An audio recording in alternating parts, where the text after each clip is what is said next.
Rachel Minsky and I had the opportunity to sit down with the new chancellor. His name is James Schmidt, and he talked to us about what he sees for Eau Claire in the future and how he hopes to help make an impact on our community as well as our campus.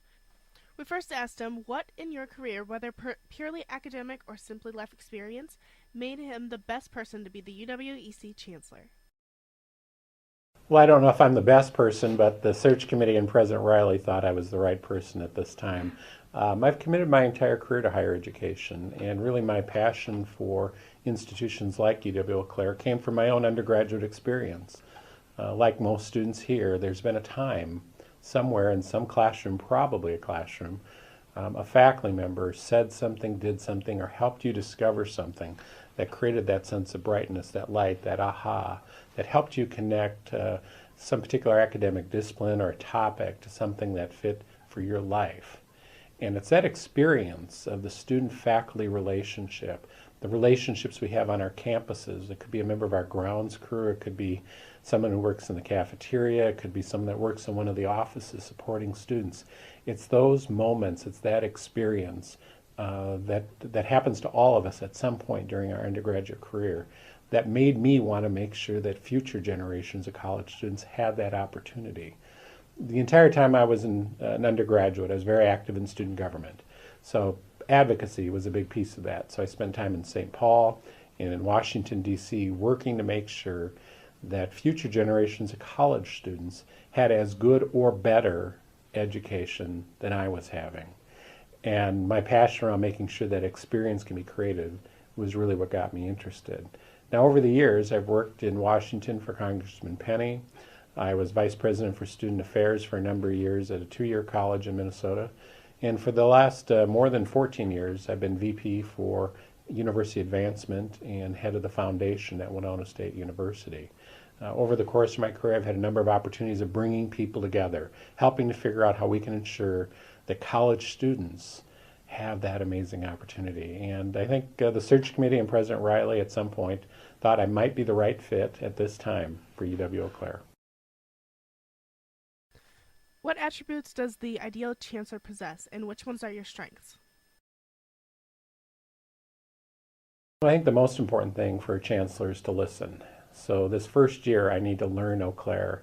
I think the biggest mistake that people in new leadership positions make is they can apply everything from what they had in their last position to the current one. I think it's very important to understand the territory.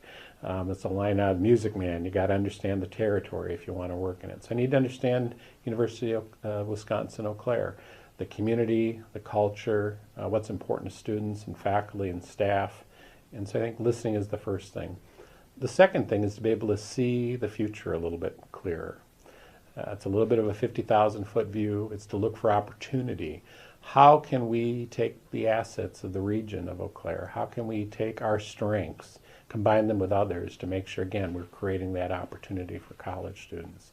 And that's something I've had a track record with at Winona State University. A number of projects have come together. I think in part because I've had great people to work with, and in part because I can see a little bit further into the future and see opportunity. How would you describe your leadership style? Well, I'm famous at Winona State for saying we're smarter together than we are by ourselves. And what that means is I tend to be collaborative. I think that most good ideas can be improved. And I would tell you that some of the best ideas that I've worked on aren't mine. It's because I can hear ideas in other people, and I'm able to somehow figure out how to piece together things. It's often around funding. So I try to listen carefully to find out where are the passions of individuals around the university, where are the interests of potential donors, and where's the mission of the institution, and how can we put that together. So I would say that's one of my strengths. What is your vision for UWEC? Well, my main vision is to build on the great work that's happened. I was attracted to Eau Claire in part because I'm not that far away. And Eau Claire would be considered a competitor to Winona State University, and part of my job was to paying attention to what other schools were doing in our region. Eau Claire has always been on my radar. When people in Winona would come up to me and say, hey, where should my son or daughter go to school? I would, of course, say Winona State. And they say, yeah, yeah, we love Winona State, but it's too close. We need to get them out of town. I'm not joking. The number one place I'd list is Eau Claire. I'd say if you're looking for an institution like Winona State, Eau Claire is very similar. But I was attracted to it because in many ways it's even better than the institution that I've cared so much about the last 15 years. So my number one goal is to build on the strengths that are already here. How do we continue to be a distinctive player in the region? How do we make sure we can build on those great experiences that students have? We're just coming off the student faculty research collaboration days, helping to make sure we've got those amazing experiences for the student. And some of those things can be done on a broad level, but some of it's very segmented and targeted, and it'll depend on the academic discipline of the student and where they're studying. But we need to see where those opportunities are. So it's really about building on the great work that's been done before. At the end of your first 100 days here, what do you hope to have accomplished? Well, I hope to have met a great deal of folks around the institution. I just met with some of the leaders of the student government, and I understand they don't meet very formally during the summer, but I will want to meet with some of the leadership that's around. I want to get around and meet a lot of the faculty, the staff, get out into the community, meet some of the community leaders, and figure out what some of their hopes and dreams are for this institution. Really, that first year, then particularly in that first 100 days, I'll be asking people to dream a little bit about Eau Claire. Given who we are, what we've done, what we've accomplished, where might we go? What are the aspirations for what the people of Eau Claire have? It's far more effective for me as chancellor to try to figure out how to make other people's dreams come true rather than to have convince other people that my dreams are the right one to have. See if I can leverage the enthusiasm and excitement of the people who are here, I'll get far more done and the institution will be much better. There are a lot of great places it could go. What I'm going to be doing is listening to figure out what are the best possibilities, how best to move forward. So build on where we are, and in that first 100 days have a much better sense of the institution. And then take another 200 days to really try to understand it. What challenges do you foresee next year? Well, one of the main challenges that public higher education has faced is a decrease in funding.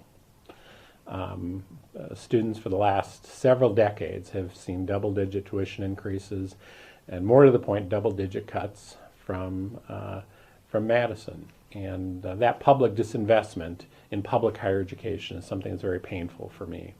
I think the biggest challenge will be trying to work with policy leaders, and it'll be over the next several years, trying to build and make our case for why that investment in public education is so important. We need to stabilize the funding.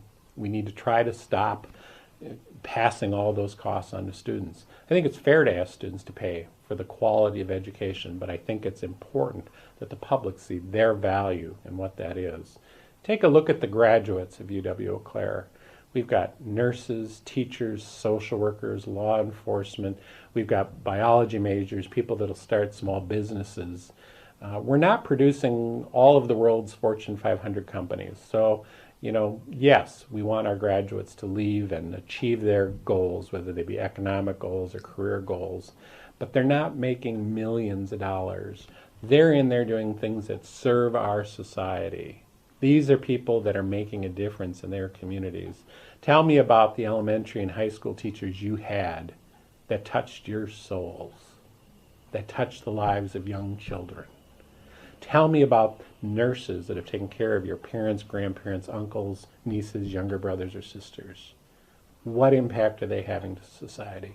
I ask you, and I ask others, is an investment in UW-Eau Claire and its students, is it a private good, meaning the good only goes to the student that receives the education, or is it a public good?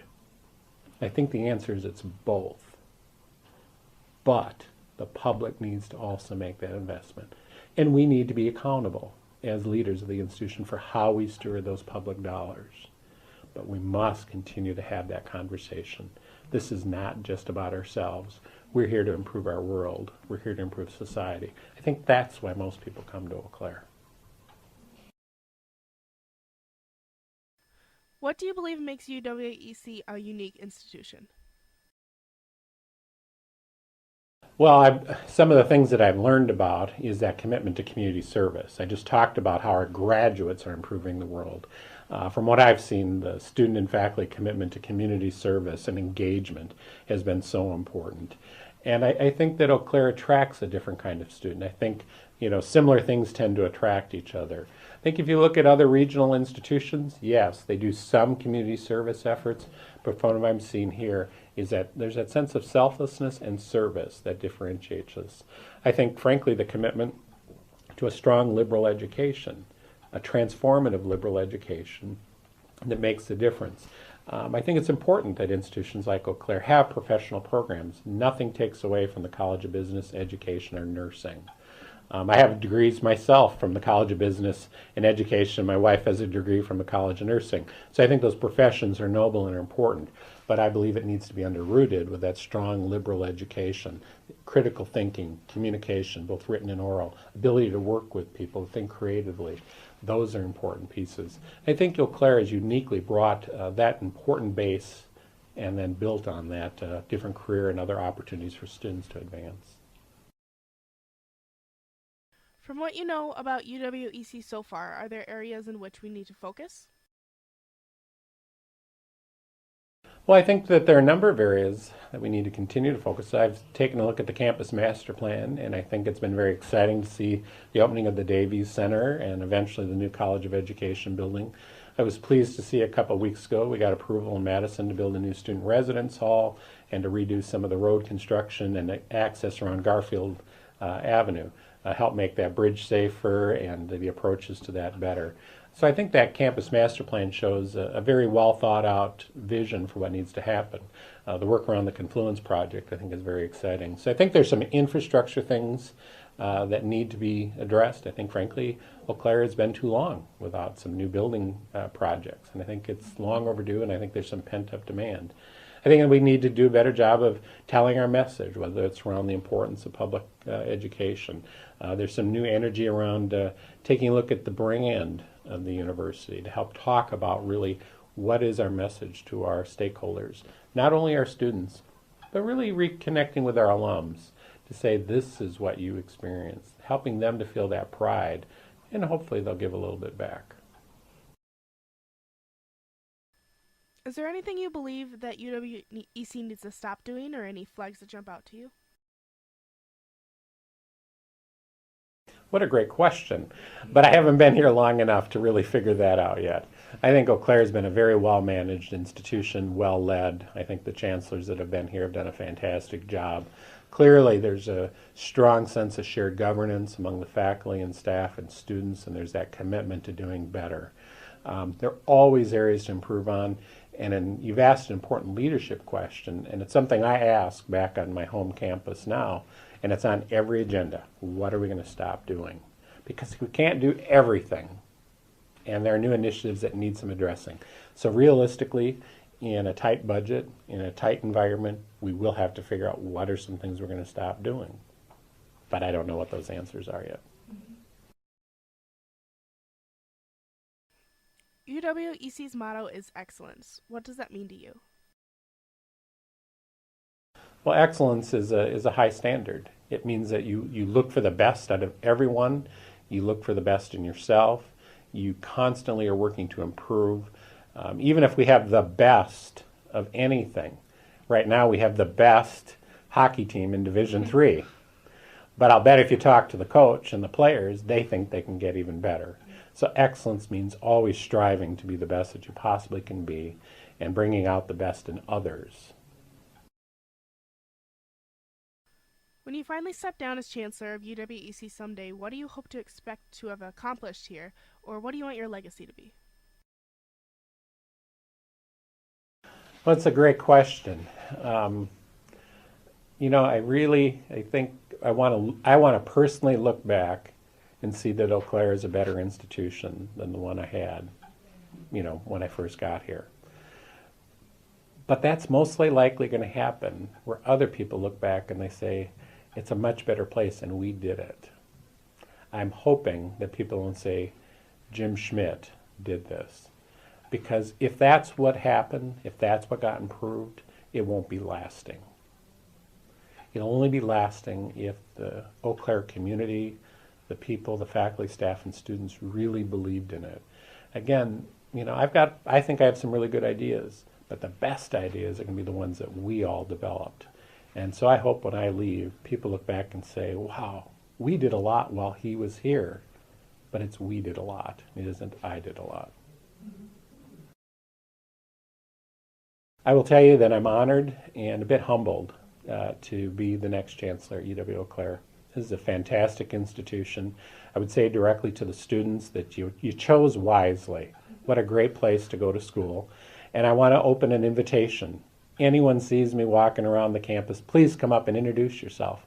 I'm interested in knowing more than just the Rachels of the campus. I'm interested in knowing your personal stories, why you selected Eau Claire, what do you love about it, where can we improve? You folks are in the best position to help me understand the great treasure that is Eau Claire and how we can make it better. So I look forward to meeting more of the students.